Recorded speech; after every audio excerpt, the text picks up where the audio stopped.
नमस्कार दोस्तों, art and culture lecture series के लेक्चर नंबर 8 में आपका स्वागत है।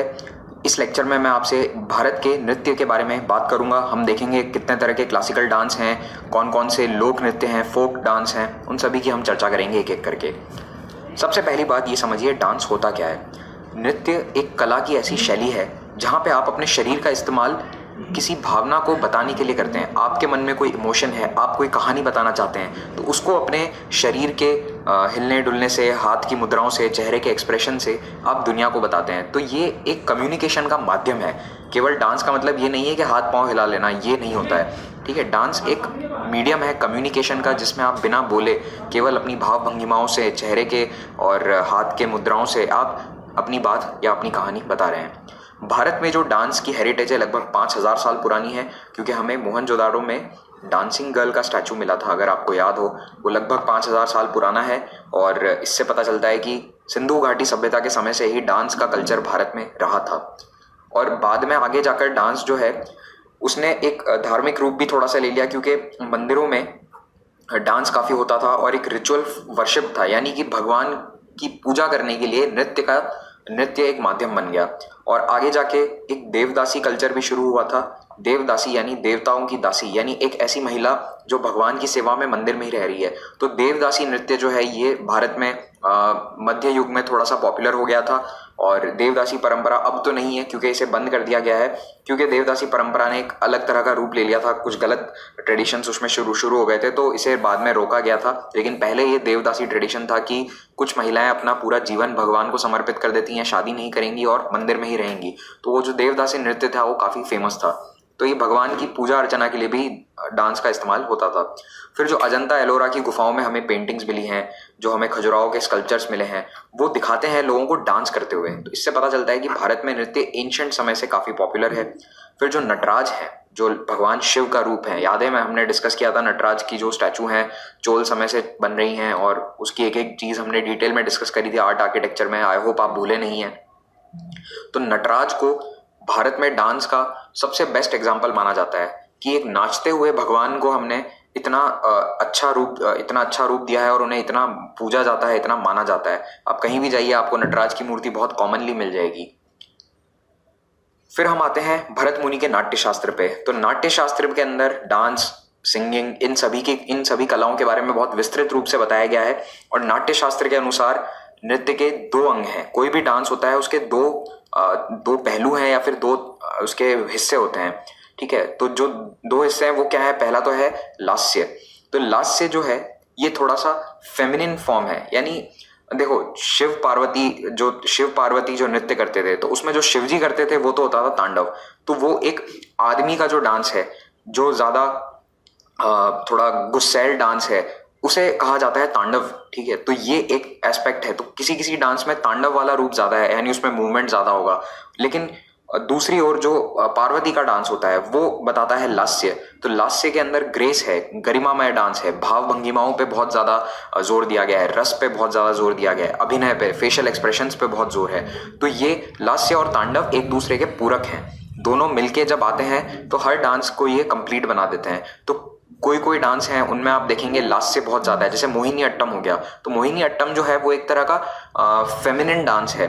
उसमें महिला आकर्षक डांस करती है, मतलब भगवान के कृष्ण की लीलाएं बताने के लिए, कृष्ण राधा की कहानियां बताने के लिए। तो वहां पे लास्य रूप उस डांस में ज्यादा होगा और तांडव में ज्यादा बॉडी मूवमेंट्स होंगे। तो ये लास्य और तांडव नाम याद रखिएगा।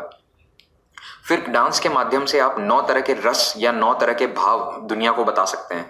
तो हर नृत्य में अलग अलग भाव इंपॉर्टेंट हैं। किसी में आप देखेंगे आगे आएगा श्रृंगार रस बहुत ज्यादा है, किसी में हास्य रस है, किसी में करुणा है, किसी में रौद्र रूप है, गुस्सा दिखाया जा रहा है, भयंकर, किसी के अंदर वीर रस है, अद्भुत रस है, विभत्स, शांत।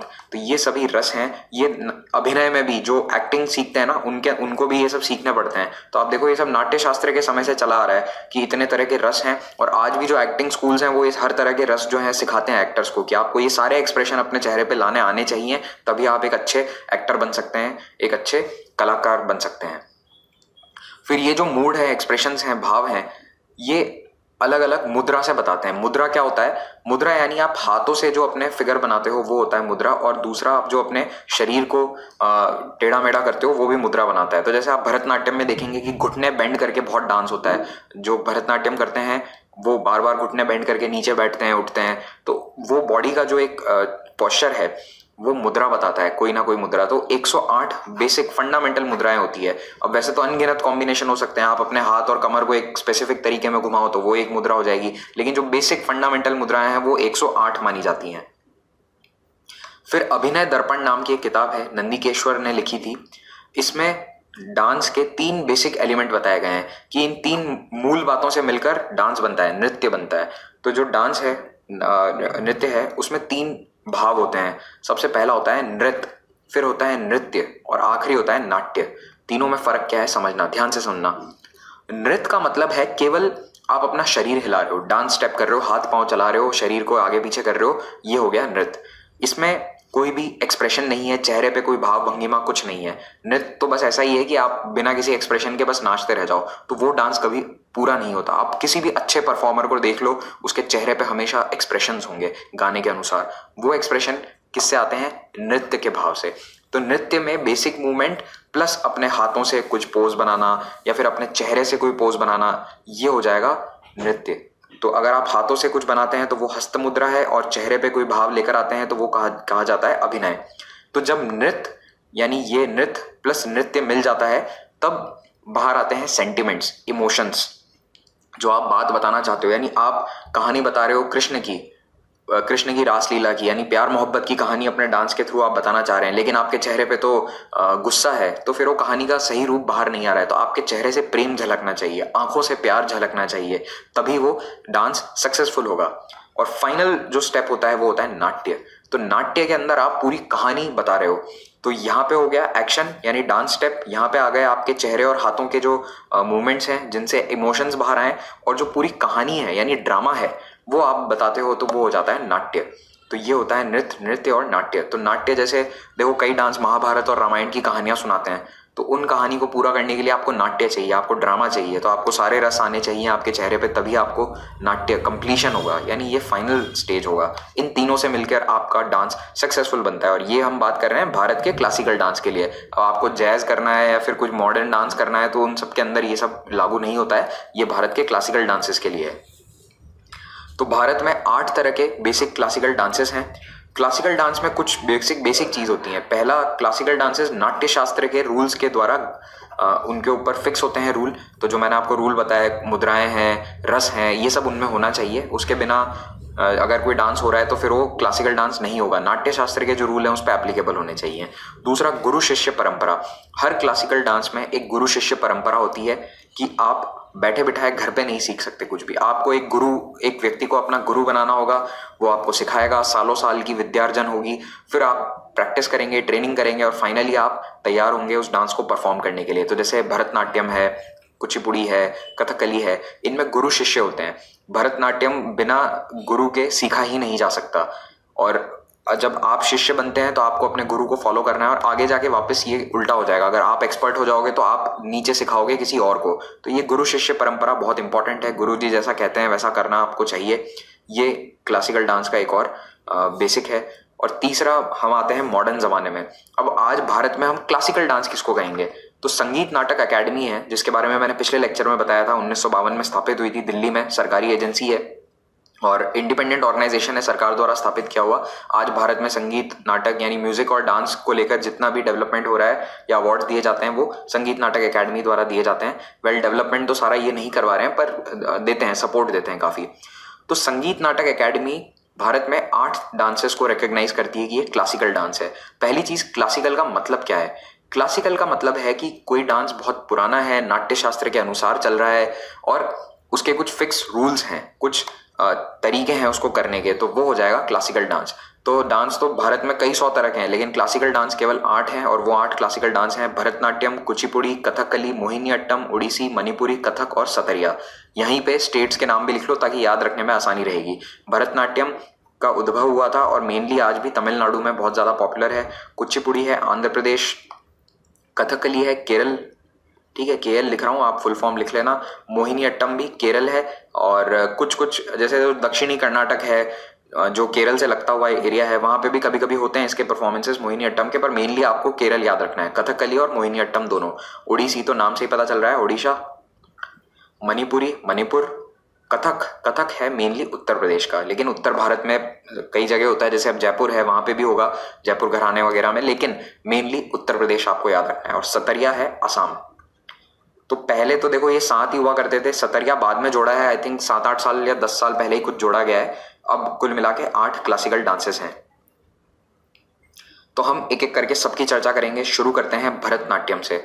भरतनाट्यम को सभी क्लासिकल डांसेस में सबसे पुराना माना जाता है, क्योंकि इसके जो हमें साक्ष्य हैं बहुत समय पहले से मिलते हैं, लगभग 200-300 बीसी के आसपास से हमें इसके साक्ष्य मिल रहे हैं। अब आप कहोगे हड़प्पा में भी तो डांस होता था, लेकिन देखो हमें नहीं पता कि वो डांस कैसा होता था, उसके सबूत नहीं है। हाँ, डांसिंग गर्ल का स्टैचू है, लेकिन हमें नहीं पता कि डांस की कोई विद्या थी, कोई अलग स्कूल होते थे, इस तरह का हमें कुछ नहीं पता है। भरतनाट्यम के बारे में हमें काफी कुछ पता चलता है, जो पुरानी किताबें हैं जैसे शिल्पदिकम है, उसमें भी भरतनाट्यम के बारे में जिक्र है थोड़ा बहुत। तो भरतनाट्यम का नाम सबसे पहले भरत मुनि से आया है, और कई कई जगह आपको ये भी मिलेगा जैसे भाव, रस, इन सब से शब्द मिलकर बना है भरतनाट्यम, लेकिन भरत मुनि से आया है। दोनों चीजें हैं, कहीं पे एक चीज लिखी है, कहीं पे दूसरी चीज लिखी है, तो वैसे नाम ही पूछने नहीं वाले आपको, तो इसमें कंफ्यूज मत होना। फिर इसका जो ओरिजिन है वो 2 अलग अलग थियरीज हैं। पहला कहा जाता है कि जो मंदिर में डांस करते थे उस डांस को कहा जाता है सदिर। तो ये जो सोलो डांस होता था मंदिर में, यहां से डेवलप हुआ है भरतनाट्यम। और इस पे लेकिन कई फिलोसोफर्स ने, कई जो विचारक हैं, उन्होंने इस पे आपत्ति जताई है कि नहीं, ये टेम्पल डांस नहीं था, ये टेम्पल डांस नहीं था, ये पॉपुलर डांस था। अब इस पे थोड़ी सी कंट्रोवर्सी है, हमें उसमें पढ़ना नहीं है, इसलिए हम इसमें नहीं जाएंगे। आप अभी बस ये याद रखो कि लगभग 19वीं और 20वीं सदी यानी 1892 और 1910 के आसपास का जो समय था, उस समय ये डांस वापस पॉपुलर किया गया। किसके द्वारा? ई कृष्ण अय्यर और अन्य और भी लोग थे, लेकिन इनका नाम आपको याद रखना है। ई कृष्ण अय्यर ये एक फ्रीडम फाइटर थे। इन्होंने इस डांस को वापस पॉपुलर किया, और कहते हैं कि पहली बार मंदिरों से बाहर इसे ये लेकर आए। पहले भरतनाट्यम ये तो सही है कि मंदिरों में ही होता था, बाहर पॉपुलर आम आदमियों के बीच में इसके परफॉर्मेंसेस नहीं होते थे।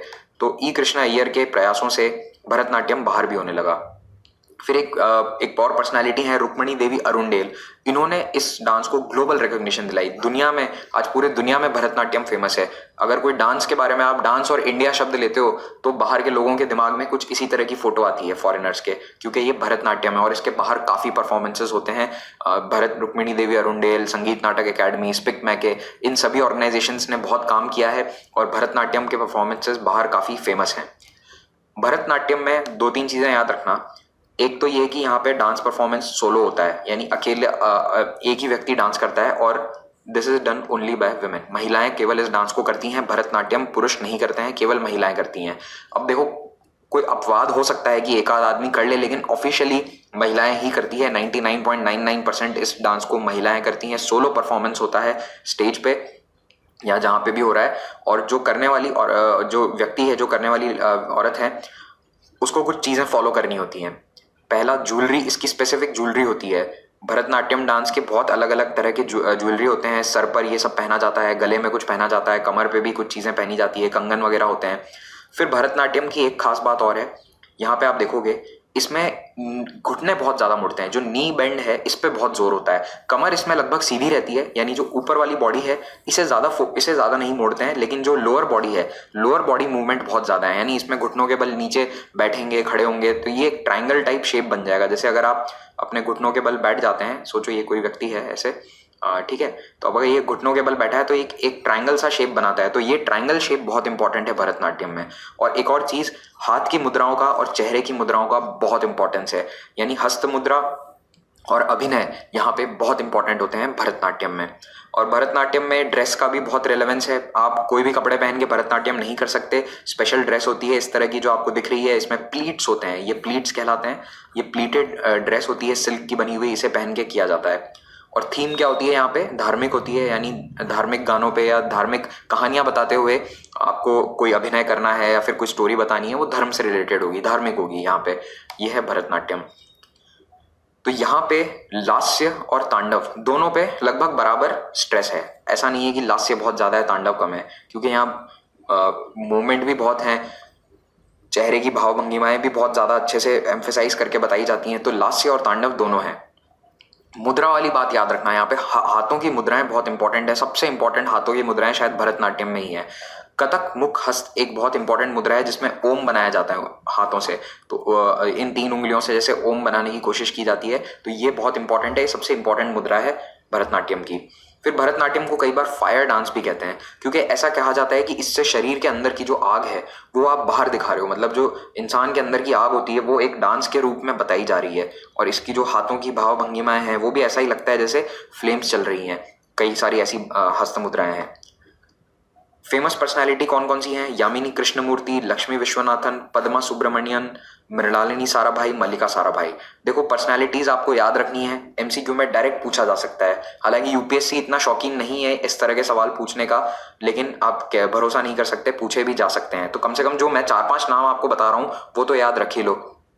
इनमें भी साराभाई का नाम याद रखना, मल्लिका साराभाई, क्योंकि मल्लिका साराभाई और मृणालिनी साराभाई विक्रम साराभाई के परिवार से थी। अगर आपने भारत के स्पेस प्रोग्राम के बारे में पढ़ा है तो उसमें विक्रम साराभाई का नाम आता है। उन्हें भारत के स्पेस प्रोग्राम का जनक माना जाता है। ये उन्हीं के परिवार में थी। मैं भूल रहा हूँ उनकी वाइफ थी या बहन थी, आई एम नॉट श्योर। ठीक है, तो मल्लिका साराभाई, मृणालिनी साराभाई।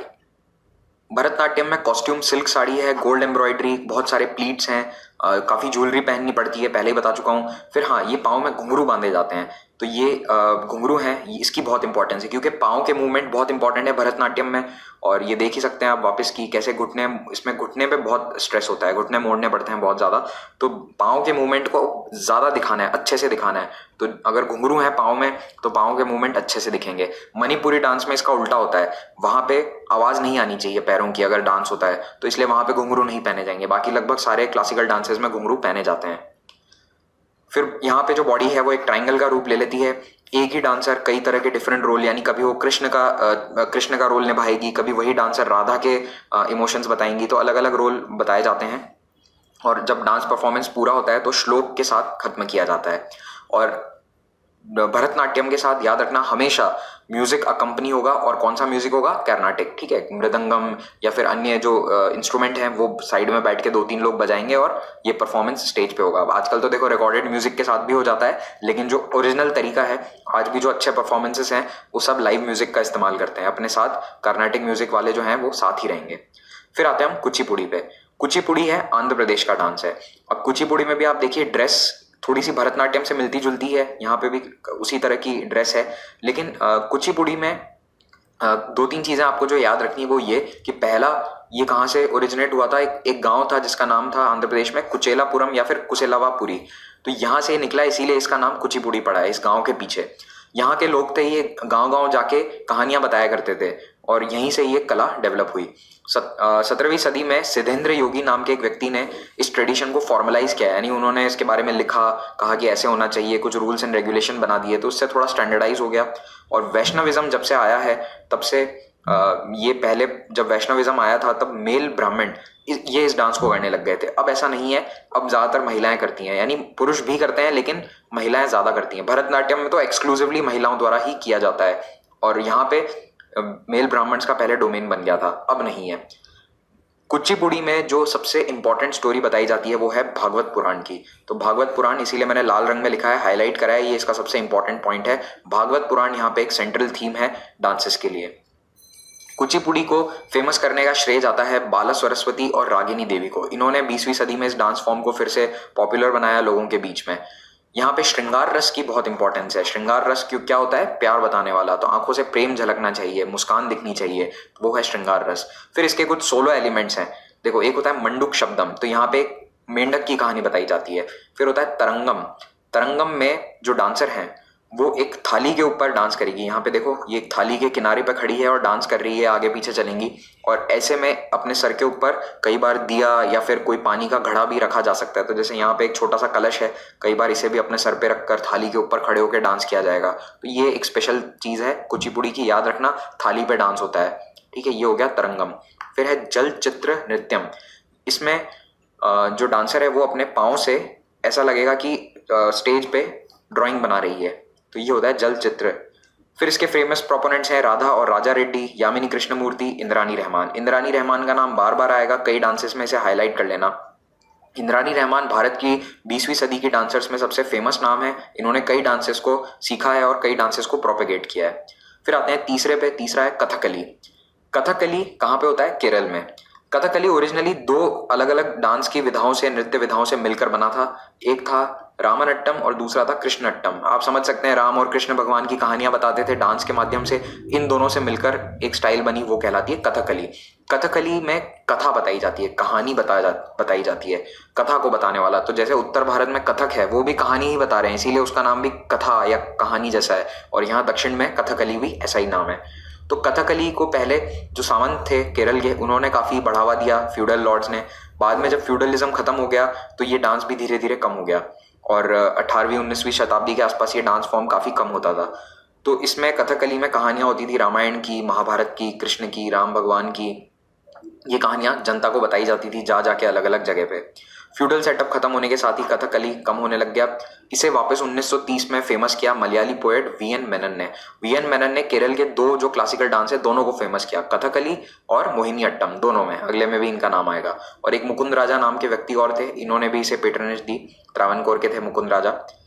तो कथकली में सिर्फ पुरुष होते हैं, मेनली पुरुष होते हैं, और इसमें 2 3 4 लोग मिलकर डांस करते हैं। ये सोलो डांस नहीं होता है, इसमें 2 3 लोग होते हैं, 4 लोग होते हैं जो एक कहानी बताते हैं। और ये ऑल मेल ट्रूप है। ट्रूप का मतलब होता है कोई, मतलब ग्रुप है, ठीक है।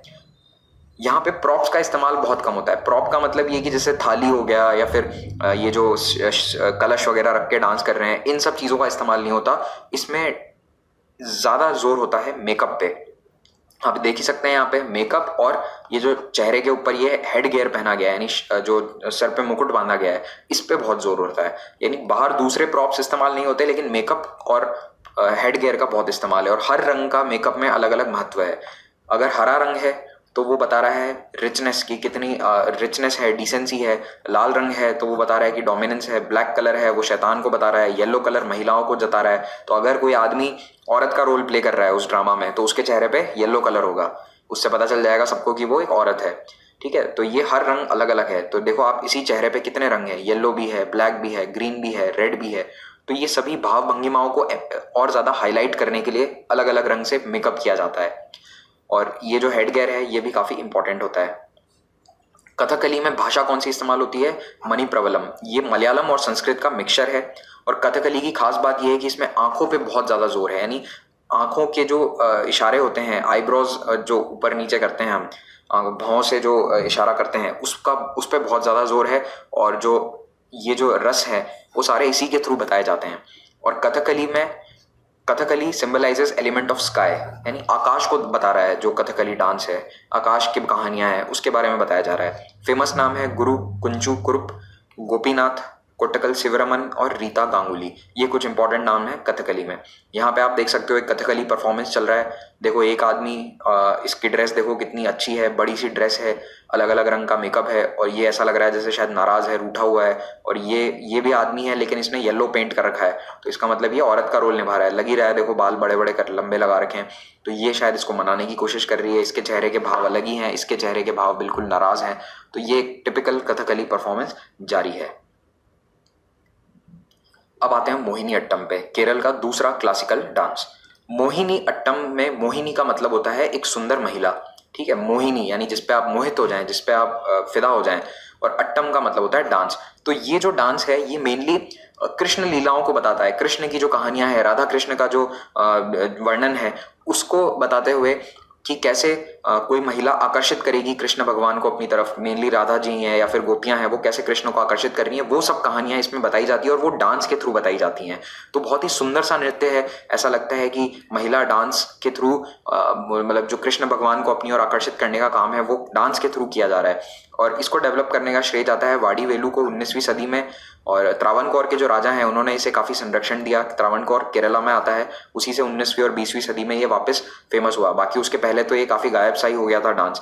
फिर जो मलयाली पोएट है वीएन मेनन, उनको भी काफी श्रेय जाता है। और एक कल्याणी अम्मा नाम की एक डांसर थी, उनको भी। इन लोगों ने इस डांस को वापस बाहर लेकर आया, इसे ज्यादा फेमस किया, इसके परफॉर्मेंसेस फिर से शुरू किए।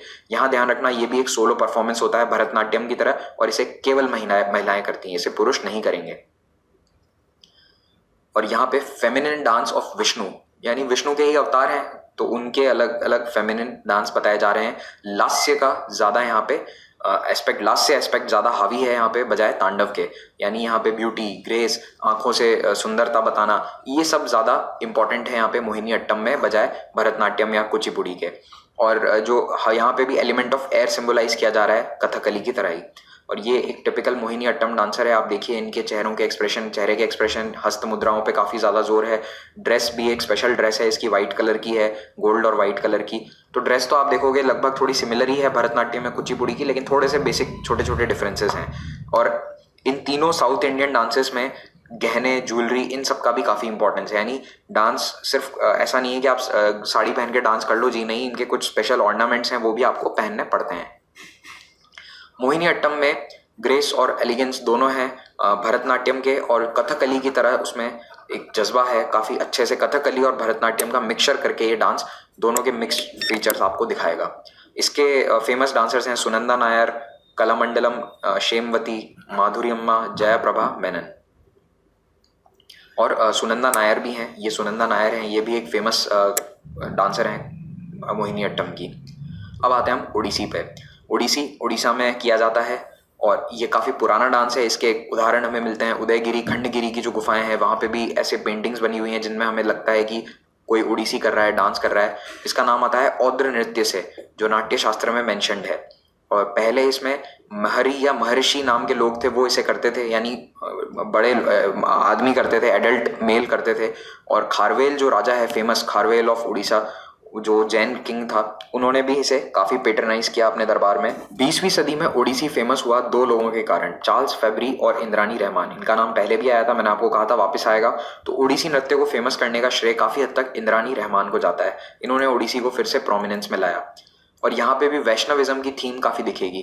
तो जैसे ही वैष्णविज्म आया तो अब वो महर्षि नहीं करने लगे, इसे महरी या महर्षि नहीं करते थे, अब छोटे लड़के इस डांस को करने लगे और उनका नाम हो गया गोतीपुआ। लेकिन अब आज की तारीख में 20वीं और 21वीं सदी में फिर से इसे मेनली महिलाएं ही करती हैं ओडिसी को। ऐसा नहीं है कि पुरुष नहीं करते हैं, लेकिन ज़्यादातर महिलाएं करती हैं। तो ये गोतीपुआ और महरी तो पहले होता था, अब इतना नहीं है, अब मेनली इसे महिलाएं करती हैं। फेमस डांसर्स कौन कौन हैं? गुरु पंकज चरण दास, गुरु केलूचरण मोहपात्रा, बहुत इंपॉर्टेंट नाम है ये वाला, केलूचरण मोहपात्रा। सोनल मानसिंह, सोनल मानसिंह भी बहुत फेमस डांसर हैं। इन्होंने भरतनाट्यम, ओडिसी, कथक, इन सभी डांस में आपको इनका नाम मिल जाएगा। इन्होंने भारत के कई तरह के क्लासिकल डांसेस सीख रखे हैं और ये कईयों की बहुत फेमस परफॉर्मर है, ठीक है, हर तरह के डांस की। सोनल मानसिंह, शैरन लोवन और माइला बारवी, तो कम से कम दो नाम तो याद रख ही लेना, केलूचरण मोहपात्रा और सोनल मानसिंह, ये बहुत इंपॉर्टेंट है। ओडिसी के अंदर है ना त्रिभंग पोज की बहुत इंपॉर्टेंस है, ये चीज़ यहाँ की हाईलाइट है, ये आप जरूर लिखना। अगर मेंस में आपको क्वेश्चन पूछा जाता है इस पे, तो त्रिभंग लिखना मत भूलना ओडिसी के अंदर। त्रिभंग का क्या मतलब है?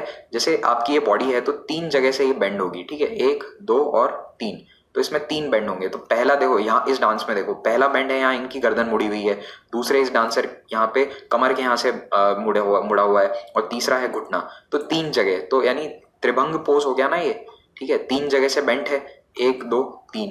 तो इस त्रिभंग पोज की ओडिसी में बहुत इंपॉर्टेंस है। भरतनाट्यम में क्या था? ट्रायंगल, भरतनाट्यम में ट्रायंगल बनाना होता है, घुटने मोड़ के अपने, ठीक है, दोनों घुटने मोड़ के नीचे बैठते हैं, उठते हैं, वो होता है भरतनाट्यम में। यहाँ त्रिभंग, और यहाँ पे भी ज्योमेट्रिकल पैटर्न बनाते हैं अलग अलग शरीर से, और त्रिभंग 3 जगह से अलग अलग मोड़ना, बेंड करना बॉडी को। और यहाँ पे जो डांस है वो पानी को सिंबलाइज कर रहा है। कथकली और मोहिनी अट्टम एयर को या आसमान को, और ओडिसी पानी को। ओडिसी की एक और खास बात है, इसे भी हाईलाइट कर लो। अभी तक जितने भी थे ना, कुचिपुड़ी, कथकली, भरतनाट्यम, उनमें डांस के साथ साथ म्यूजिक कौन सा होता था? कर्नाटिक। यहाँ पे हिंदुस्तानी होता है, जो उत्तर भारत वाला है, हिंदुस्तानी क्लासिकल म्यूजिक यहाँ पे अकम्पनी करेगा साथ में। तो ये एक बहुत इंपॉर्टेंट पॉइंट है, इसे डबल स्टार लगा देना, ये एमसीक्यू में पूछे जाने की पूरी संभावना है। अब आते हैं मणिपुरी पे। मणिपुरी उत्तर पूर्व भारत में मणिपुर में होता है। तो मणिपुर में शिव और पार्वती की बहुत इंपॉर्टेंस है।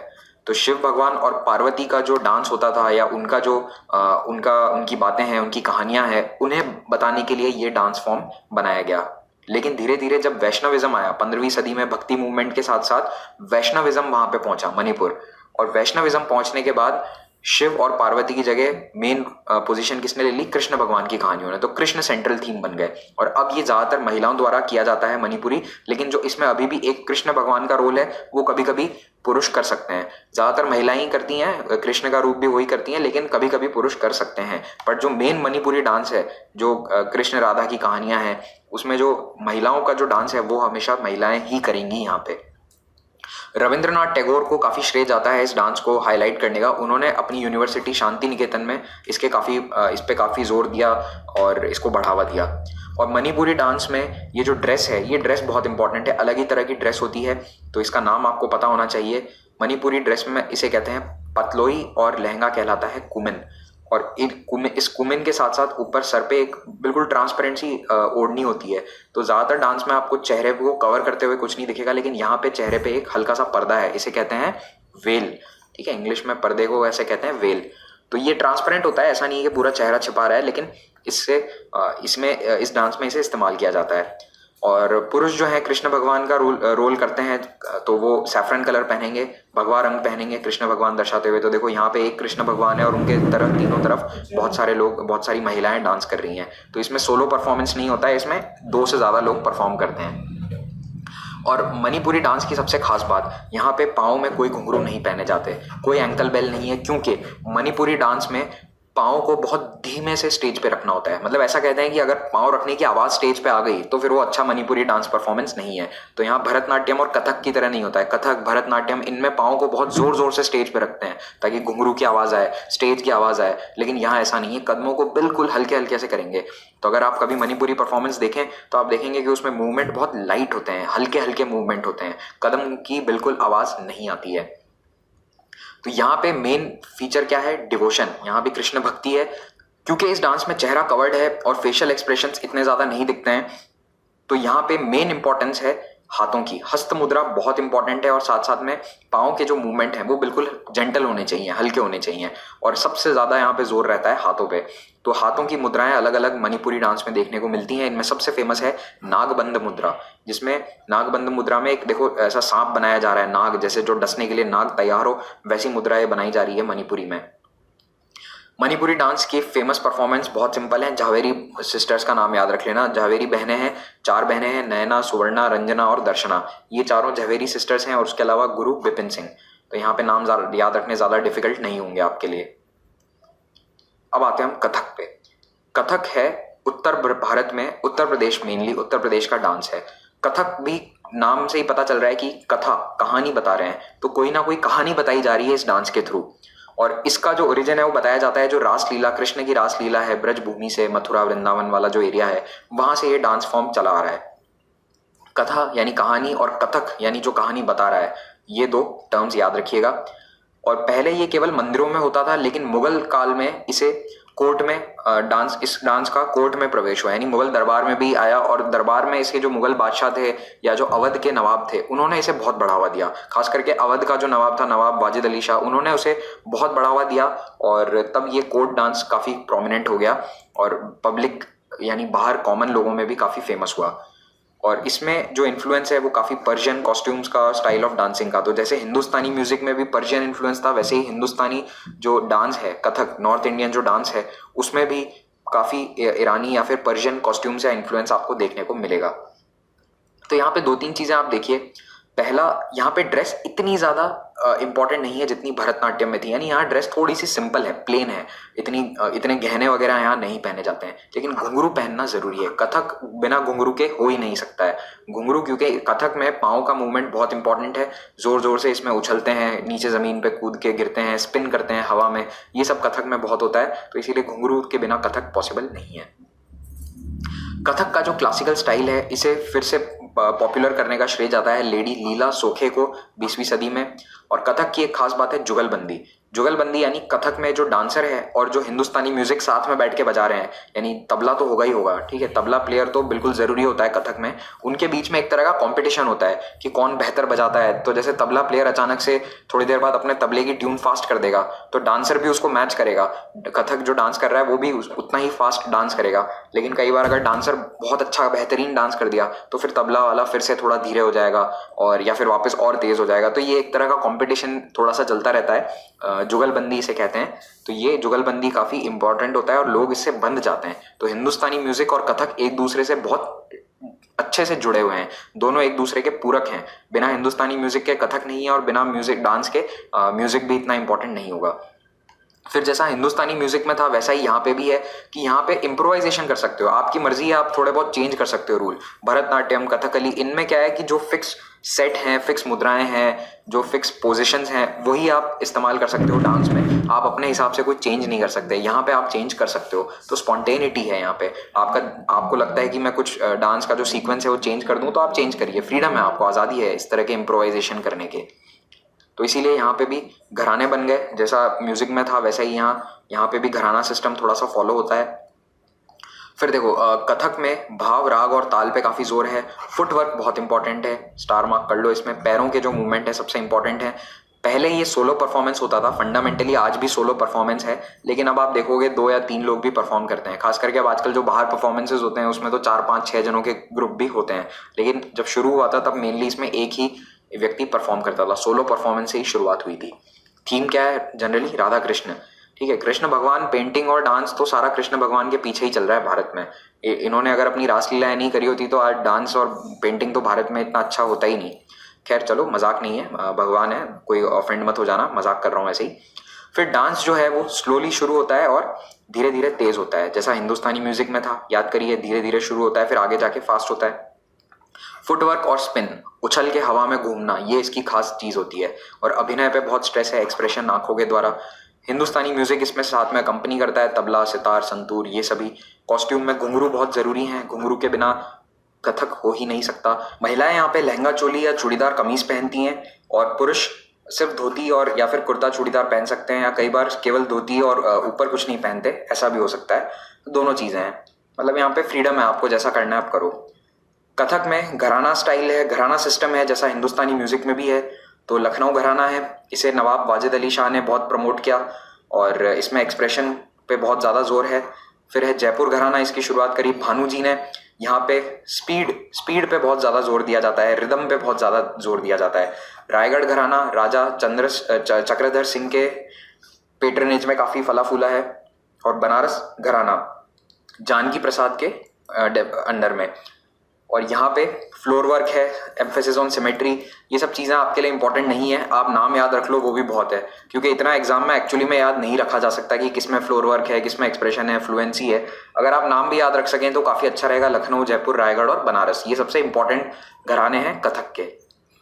फिर कथक के जो फेमस डांसर्स हैं वो हैं बिरजू महाराज, लच्छू महाराज, सितारा देवी, दमयंती जोशी। ये हैं बिरजू महाराज, अपनी जवानी में, अब तो काफ़ी बूढ़े हो चुके हैं ये भारत में शायद कथक के सबसे फेमस डांसर हैं। तो देखो यहाँ पे 2 जने डांस कर रहे हैं, एक पुरुष और एक महिला, लेकिन ड्रेस दोनों की यहाँ लगभग एक जैसी है और घुंघरू यहाँ पे पहने हुए हैं। यहाँ पे एक सोलो परफॉर्मर, एक पुरुष सोलो परफॉर्म कर रहा है और इसके देखो आप, ये हवा में कितना ऊपर उछल रहा है। ये स्टेज है और यहाँ से कम 2-3 फीट हवा में ऊपर उछला हुआ है और इसने केवल धोती पहनी हुई है, यानी इसने वो वाला स्टाइल, यानी कुर्ता चूड़ीदार नहीं पहना, इसने केवल धोती पहनी है। तो कथक के अंदर काफ़ी फ्रीडम है चूज करने की और कथक के अंदर उछल के हवा में घूमना, इन सब चीज़ों पे बहुत जोर दिया जाता है और ये वाला व्यक्ति यही कर रहा है। तो ये है कथक। अब आते हैं हम सतरिया पे। सतरिया डांस शुरू किया था, वैष्णव सेंट थे, एक वैष्णव भक्ति सेंट थे, शंकर देव 15वीं सदी में असम में थे। इन्होंने मेनली अपना बेस बनाया माजुली द्वीप को। आपने नाम सुना है माजुली का, जो दुनिया का सबसे बड़ा रिवर आइलैंड है। तो माजुली में इन्होंने अपना शुरू किया, अपना जो एक सेक्ट है शंकर देव का, वो उन्होंने शुरू किया और यहाँ पे इन्होंने जो वैष्णव मोनेस्ट्रीज बनाई, इनका नाम था सत्र। तो सत्र में जो डांस होता था उसको कहते थे सतरिया, इसीलिए। तो अब पहले तो देखो इसमें महिलाएं और पुरुष दोनों कर सकते हैं, लेकिन आजकल ज़्यादातर इसमें पुरुष ही करते हैं। इसमें ज़्यादातर फेमस परफॉर्मर्स इसके पुरुष हैं।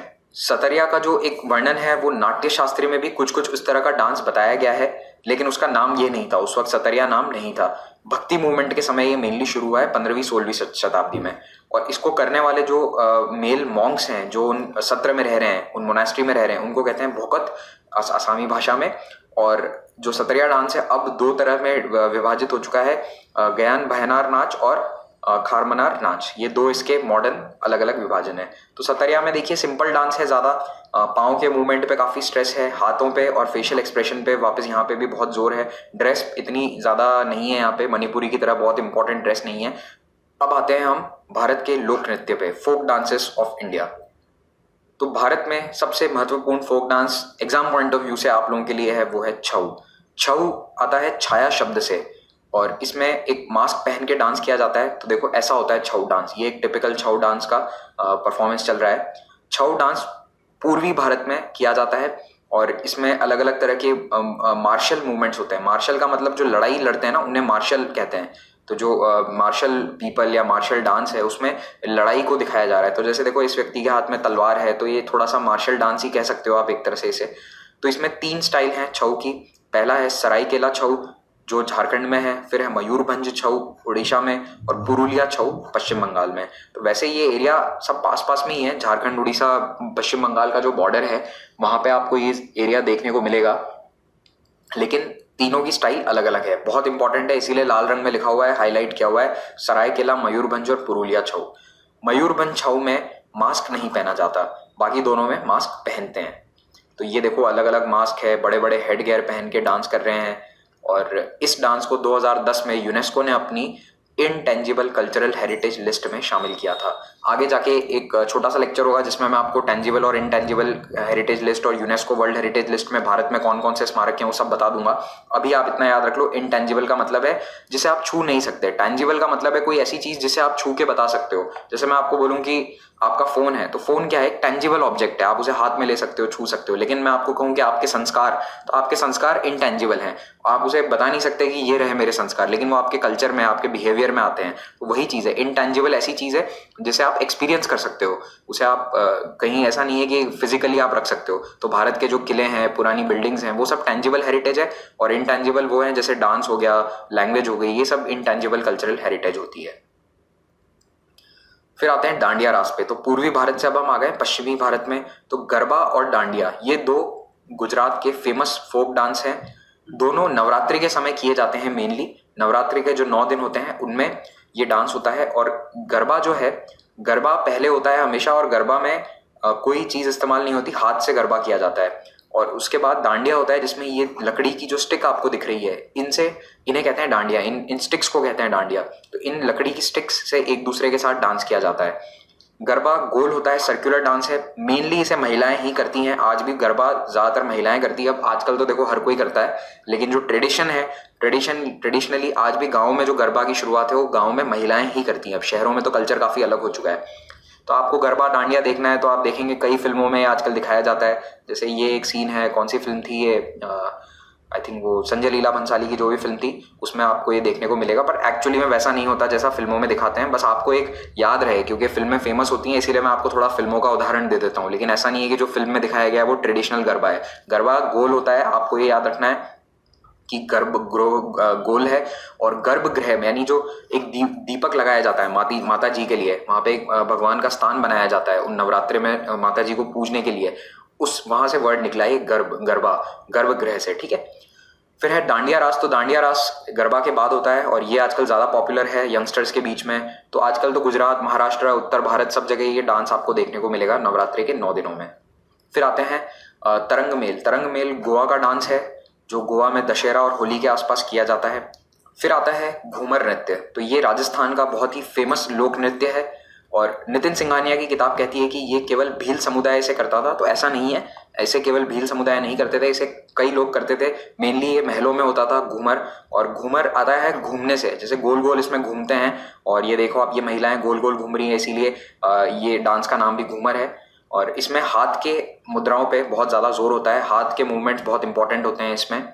और इसीलिए ये जो घूमर डांस है ये ट्रेडिशनली गणगौर पे भी किया जाता है। गणगौर एक फेस्टिवल होता है राजस्थान में, तो गणगौर फेस्टिवल पे घूमर ट्रेडिशनली किया जाता है। उसके अलावा जो अन्य मौके हैं, शादी ब्याह वगैरह, वहाँ पे भी किया जाता है। फिर है कालबेलिया। कालबेलिया पश्चिमी राजस्थान, वेस्टर्न राजस्थान का डांस है। और कालबेलिया एक समुदाय है, कालबेलिया कम्युनिटी है, वो इस डांस को करते हैं। तो एक बीन होती है, जो आपने बीन देखी है ना, वो जो सपेरे बीन बजाते हैं, उस बीन के धुन पे डांस किया जाता है।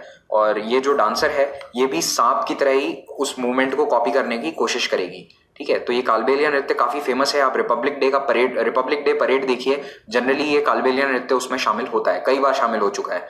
और इसे भी यूनेस्को की जो इनटेंजिबल कल्चरल हेरिटेज लिस्ट है उसमें शामिल कर लिया गया था 2011 में। तो छऊ और कालबेलिया दोनों इसमें शामिल हैं।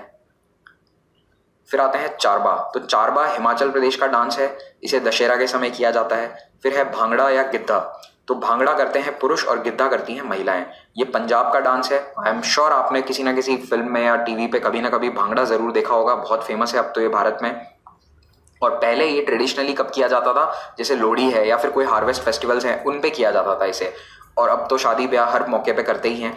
खुशी बेसिकली जब भी व्यक्ति खुश है वो भांगड़ा या गिद्धा कर सकता है। और अब देखो बहुत सारे डांसेस हैं, बहुत सारे नाम हैं, अब यहाँ पे मैं आपकी मदद नहीं कर सकता, आपको रटने ही पड़ेंगे। और इन्हीं में से क्वेश्चन आता है, डायरेक्ट क्वेश्चन आता है, कम से कम स्टेट याद रख लो, और कुछ याद नहीं रख सकते हो तो बस इतना ध्यान रख लो कौन सा डांस किस स्टेट में होता है, क्योंकि बहुत क्वेश्चन आने की संभावना है इनसे। और अब हर एक की डिटेल में हम पूरा डिटेल याद नहीं रख सकते हैं, मैं समझता हूँ आपकी भी परेशानी है। ये आर्ट एंड कल्चर का थोड़ा डिफिकल्ट पार्ट है, लेकिन कोशिश करो कम से कम स्टेट याद रख लो। तो अब रासलीला है, तो ये ब्रज में जो कृष्ण की रासलीला थी वहीं से इंस्पायर्ड है, तो ये आज भी उत्तर प्रदेश मथुरा वाले एरिया में फेमस है। फिर दादरा, ये है सेमी क्लासिकल, क्योंकि इसमें प्योरली फोक नहीं है, इसमें थोड़े क्लासिकल फीचर भी हैं, तो ये होता है उत्तर प्रदेश में। फिर है जवारा। जवारा होता है बुंदेलखंड क्षेत्र मध्य प्रदेश का। बुंदेलखंड कौन सा इलाका है, छतरपुर, झांसी, ये वो जो इस तरफ का जो एरिया है ये बुंदेलखंड कहलाता है। और ये वहाँ के जो किसान हैं वो करते हैं जवारा डांस। फिर आता है मटकी। मटकी मालवा क्षेत्र में होता है, मालवा यानी इंदौर उज्जैन वाला जो एरिया है एमपी का, और ये शादियों में या अन्य त्योहारों पे होता है। फिर गौड़ मड़िया, ये है छत्तीसगढ़ का डांस, ठीक है। बस्तर रीजन है, हालांकि बस्तर आज नक्सलवाद के लिए बहुत इनफेमस हो चुका है, लेकिन वहाँ का जो ट्रेडिशनल ट्राइबल डांस है गौड़ मड़िया, ये रिचुअल डांस है। वहाँ पे एक ट्राइब होती है बाइसन हॉर्न मारिया ट्राइब, उनका ये फेमस डांस है। फिर है अलकप। तो अलकप होता है झारखंड। फिर राजमहल हिल्स जो झारखंड का है, राजशाही मुर्शिदाबाद और मालदा रीजन पश्चिम बंगाल के, तो ये पास में ही है, झारखंड और बंगाल के जुड़ते हुए रीजन्स हैं, जुड़े हुए इलाके हैं। राजमहल, राजशाही, मुर्शिदाबाद और मालदा, यहाँ पे ये डांस होता है ग्रामीण क्षेत्रों में। फिर है बिरहा, या फिर इसका एक और नाम है विदेशिया। तो बिहार में ग्रामीण क्षेत्रों में कई पुरुष ऐसे हैं जो काम के लिए बाहर चले जाते हैं, तो उनकी जो वाइफ हैं वो बिरहा में उन्हें बिरहा का जो दर्द होता है, यानी बिछड़ने का जो दर्द होता है, उसको बताने के लिए ये डांस किया जाता है। और इस डांस को केवल पुरुष करते हैं, ये याद रखना, only main perform this dance. और ये ग्रामीण बिहार में काफ़ी फेमस है, और ये पेन ऑफ सेपरेशन दिखाता है, बिरहा या विदेशिया। फिर है पाइका डांस, ये है उड़ीसा में। पाइका वहाँ पे एक मतलब ट्रेडिशनली जो सोल्जर्स होते थे वो भी पाइका होते थे जो लड़ाई लड़ते थे, तो इसीलिए ये मार्शल फोक डांस है उन्हीं का, इसे भी पाइका कहा जाता है। ये उड़ीसा, झारखंड और बिहार में फेमस है। और इसमें देखो ये इस तरह के लंबे लंबे ये लाठी जैसी कुछ चीज़ें हैं, इन पे ये चढ़ के डांस करते हैं, इसमें लॉन्ग स्पीयर का इस्तेमाल होता है। फिर है जात जातिन, ये बिहार में है, मिथिला वाले इलाके में ये डांस होता है, यानी उत्तरी बिहार का जो इलाका है मिथिलांचल, वहाँ पे ये डांस फेमस है। फिर है झूमर। झूमर उड़ीसा का डांस है, और ये हार्वेस्ट डांस है, यानी जब फसल पकती है तब किया जाता है झारखंड और उड़ीसा में। इसे ट्राइबल लोग करते हैं, जनजाति वाले जो लोग हैं, जनजाति आबादी है, वहाँ पे फेमस है। फिर है डंडा नाट या फिर डंडा जात्रा, ये भी उड़ीसा का है, और इसमें भी डांस, ड्रामा, म्यूजिक सब कुछ होता है। ये भी कहानियाँ बताई जाती है इससे उड़ीसा में लोगों में। फिर है बिहू। बिहू आसाम का लोक नृत्य है, इसे पुरुष और महिलाएं दोनों करते हैं। बिहू में हाथों के मूवमेंट पे बहुत जोर होता है, हाथों के मूवमेंट बहुत फटाफट होते हैं, फास्ट मूवमेंट होते हैं, और साथ साथ में पाँव से चलते रहते हो, और इसे बहुत सारे लोग करते हैं। ग्रुप डांस है ये, ठीक है, इसमें कोई सोलो परफॉर्मेंस नहीं होती। ज़्यादातर फोक डांस जो है वो सब ग्रुप में ही होते हैं, उनमें कम से कम 4-5 लोग, 7 लोग तो करेंगे। ज़्यादातर सारे फोक डांस ऐसे ही होते हैं। क्लासिकल में होता है कि 1 या 2 या 3 लोग करते हैं मैक्सिमम। जितने भी लोक नृत्य हैं सब ग्रुप में किए जाते हैं। फिर है रंगमा, ये नगा जनजातियों का वॉर डांस है, रंगमा डांस। फिर है सिंघी छम। सिंघी छम में मास्क पहना जाता है, इसे मास्क डांस भी कहते हैं। ये मास्क दिख रहा है आपको, एक अलग ही तरह का मास्क है, और ये सिक्किम में किया जाता है बौद्ध लोगों द्वारा। और इसमें कंचनजंगा जो पहाड़ है ना, कंचनजंगा को वहां पे एक देवी की तरह पूजा जाता है, तो इस डांस में कंचनजंगा की पूजा करी जाती है इस त्योहार में, सिंघी छम में, इस डांस फॉर्म में। तो कंचनजंगा को ये अपने प्रार्थनाएं या फिर प्रेयर्स देते हैं। फिर है कुम्मी।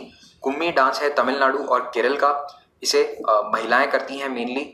यहाँ पे म्यूजिक नहीं होता, कोई भी वाद्य यंत्र नहीं होता, इसमें सिर्फ तालियां बजाई जाती है, साथ साथ में क्लैप करके ये डांस किया जाता है। तो जैसा गरबा में भी होता है, गरबा में भी क्लैपिंग होती है, ठीक है, वहाँ पे डांडिया नहीं होता, तो वैसा ही कुछ कुछ यहाँ भी होता है। यहाँ भी एक गोल सर्कुलर डांस होता है, कुम्मी। फिर है मई लट्टम। मई लट्टम होता है केरल और तमिलनाडु में, जिसमें जो लड़कियां हैं उन्हें मोर की तरह तैयार किया जाता है। वो ऐसे पंख लगाती हैं, देखो मोर के जैसे, और फिर ये डांस होता है। तो ये पीकॉक डांस भी कहते हैं इसे, मई लट्टम। फिर है बड़ा कथा या फिर जंगम कथा। ये आंध्र प्रदेश का एक नरेशन है, यानी इसमें कहानी बताई जा रही है। तो इसमें गांव गांव जाके देखो ये कहानी सुना रहे हैं, साथ साथ में वाद्य यंत्र हैं, और सिंगल परफॉर्मर इसमें नरेट करता है स्टोरी को पुराण से। तो वाद्य यंत्र बजाने वाले कई लोग हैं, बोलने वाला केवल एक व्यक्ति होता है, नरेटर एक होता है। तो ये पुराण की कथाओं को बताते हैं। फिर है बुट्ट बोमल्लू। ये बास्केट टॉयज है। ये वेस्ट गोदावरी डिस्ट्रिक्ट का डांस है आंध्र प्रदेश में, बुट्ट बोमल्लू। आई एम सॉरी अगर मैं कुछ नामों को गलत प्रोनाउंस कर रहा हूँ, मैं पहले से आप लोगों से माफ़ी मांग लेता हूँ अगर आप उस क्षेत्र से हैं और मैं इस नाम को गलत प्रोनाउंस कर रहा हूँ। देखो मेरे लिए भी पॉसिबल नहीं है कि मैं हर नाम को बिल्कुल सही से करूँ, क्योंकि कई नामों के प्रोनाउंसिएशन मैंने देखा है भारत में बिल्कुल अलग होते हैं जो उनकी इंग्लिश में स्पेलिंग लिखी जाती है उससे। तो आई एम सॉरी अगर कोई गलत नाम मेरे मुँह से निकल रहा है, पर यही है जो अवेलेबल है टेक्स्ट में, जो भी इन्फॉर्मेशन मैंने गैदर करी है किताबों से, इंटरनेट से, उसमें कम से कम यही लिखा हुआ है। अब हर एक का सही प्रोनाउंसिएशन कई बार पॉसिबल नहीं होता। काईकोट्टिकली। काईकोट्टिकली जो है ये टेम्पल डांस है केरल का। इसे महिला और पुरुष करते हैं ओणम के समय। फिर है पदायनी। ये मार्शल डांस है। मार्शल डांस आप हाईलाइट कर लेना, जो मैं आपको मार्शल डांस बता रहा हूँ। एक रंगमा आया था पहले नागालैंड का, और ये आया है दूसरा पदायनी। इसके बाद मैं 9 और बताने वाला हूँ। टोटल 11 मार्शल डांस आपको मैं बताऊंगा। तो पदायनी जो है ये दक्षिण केरल में होता है। पदायनी का मतलब होता है इन्फेंट्री, जो सैनिक होते हैं। तो पदायनी इसके लिए फेमस है। इतने बड़े बड़े देखो मास्क पहने जाते हैं इसमें, सर पर इतना बड़ा ये लगा के डांस करते हैं। तो ये पदायनी होता है, फोटो अगर याद रख सको तो ये है पदायनी मार्शल डांस। फिर है भूत आराधने। भूत आराधने के अंदर सही में भूत की आराधना होती है, यानी डेविल की वर्शिप होती है। तो ये ऐसे मास्क पहन के, मेकअप करके, ऐसे विभत्स रूप बना के ऐसे जैसे भूत की आराधना कर रहे हो। तो ये कर्नाटका का पॉपुलर डांस फॉर्म है। फिर है पता कुनीता या फिर पूजा कुनीता, 2 नाम है इसके, ठीक है, पूजा कुनीता या पत्ता कुनीता। ये मैसूर क्षेत्र में होता है, रिलीजियस डांस है। इसमें बैम्बू पोल्स को इस्तेमाल करते हैं, उन्हें डेकोरेट करते हैं, रिबन लगाते हैं, और इन बैम्बू पोल्स को कहते हैं पत्त। तो पत्त कुनीता। फिर आते हैं मार्शल डांसेस। तो पहले मैंने 2 तो बता ही दिए, अब मैं 9 मार्शल डांसेस और एक साथ बताने वाला हूँ। तो वो भी भले यहीं पे लिख लेना, साथ में नोट्स बनाओ तो रंगमा लिख लेना और पदायनी। तो ये 2। उसके बाद आओ थांगता पे। थांगता होता है मणिपुर का मार्शल डांस। थांगता का पुराना नाम है हुएन लैंगलोंग। ये पुराना नाम है, लेकिन अब इसे कॉमनली थांगता ही कहते हैं। एक्चुअली हुएन लैंगलोंग डांस में थांग होती है तलवार और ता होता है स्पीयर, यानी छोटा सा जो चाकू होता है स्पीयर, वो। तो इसीलिए इसको कहते हैं थांगता। तो ये हो रहा है थांगता। देखो ये व्यक्ति एक दूसरे से तलवारबाजी में लड़ रहे हैं, लेकिन ये डांस के रूप में लड़ रहे हैं। ऐसा नहीं है कि ये एक दूसरे को मार ही डालेंगे। ये डांस फॉर्म होता है जिसमें मार्शल ट्रेडिशन बताया जाता है। तो जनरली जहां जहां पे भी आर्मी या लड़ाई लड़ने वाले थे, वो ऐसे ही एक डांस डेवलप हो गया कई क्षेत्रों में जिसमें लड़ाई को दर्शाया जाता है। फिर है कोलकली परिचकली। तो ये होता है केरल और लक्षद्वीप के एरिया में। कोल होती है लकड़ी और परिचा होता है शील्ड। तो ये ऐसी छोटी एक लकड़ी है और शील्ड लेकर डांस करते हैं, इसे कहते हैं कोलकली परिचकली। फिर है गतका पंजाब में। तो गतका के अंदर अलग अलग तलवारों को, अलग अलग तलवार है, भाले हैं, शील्ड्स हैं, इनको लेकर ऐसे डांस करते हैं गतका। और ये मार्शल ट्रेडिशन बताता है गुरु गोविंद सिंह जी ने जब सिख धर्म को एक मार्शल रेस की तरह बना दिया था कि आपको हथियार उठाने पड़ेंगे अगर आपको अपना धर्म बचाना है, तो उसी ट्रेडिशन को आगे बढ़ाते हुए ये गतका का ट्रेडिशन स्टार्ट हुआ। फिर है कलारी पयट्टू केरल में। कलारी पयट्टू के अंदर भी तलवार और भाला लेके, तलवार और ये लेके शील्ड लेके, भाला नहीं सॉरी, तलवार और शील्ड लेकर लड़ाई लड़ी जाती है, और इसमें बहुत हवा में बहुत ऊपर ऊपर उछलते हैं। तो कलारी पयट्टू काफी फेमस डांस फॉर्म है, मार्शल डांस फॉर्म है केरल का।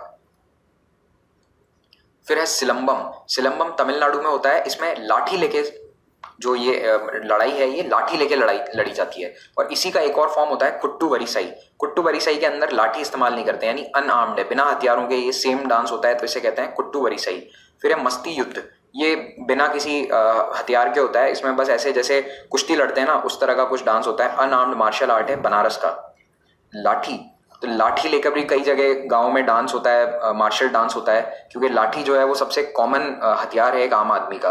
तो गाँव में तो लाठी बहुत कॉमन है, और ये शायद दुनिया की सबसे पुराना हथियार है। और आज भी भारत की पुलिस में कई कांस्टेबल लाठी लेके ही घूम रहे हैं। तो लाठी को मार्शल आर्ट में भी यूज किया जाता था, और साथ साथ में मार्शल डांस में भी। तो लाठी स्पोर्ट काफी पॉपुलर है आज भी भारत के गाँव में। फिर है मर्दानी खेल। मर्दानी खेल महाराष्ट्र में डेवलप हुआ। मराठा जो आर्मीज थी उन्होंने इसे डेवलप किया था, और ये कोल्हापुर वाले एरिया में बहुत ज़्यादा पॉपुलर है। फिर है परिखंडा। परिखंडा ये बिहार में है, और परी जो है इसमें परी और खंडा यानी शील्ड और स्वॉर्ड लेके इसमें भी छोटा सा डांस करते हैं। और परी खंडा छऊ से थोड़ा सा मिलता जुलता है, ठीक है, क्योंकि छऊ भी कहाँ है, वहीं झारखंड बंगाल और उड़ीसा वाला क्षेत्र है। तो परी खंडा याद रखना, मर्दानी खेल। इसी के साथ ये लेक्चर समाप्त होता है। कई चीज़ें इसमें थोड़ी सी रटने की हैं, मैं समझ सकता हूँ। कोशिश करो इसको थोड़ा 2 बार देख लो, नोट्स ज़रूर बनाना। बिना नोट्स बनाए आपको ये सब डांस फॉर्म याद नहीं होने वाले हैं। Thank you very much for watching this. Have a great day.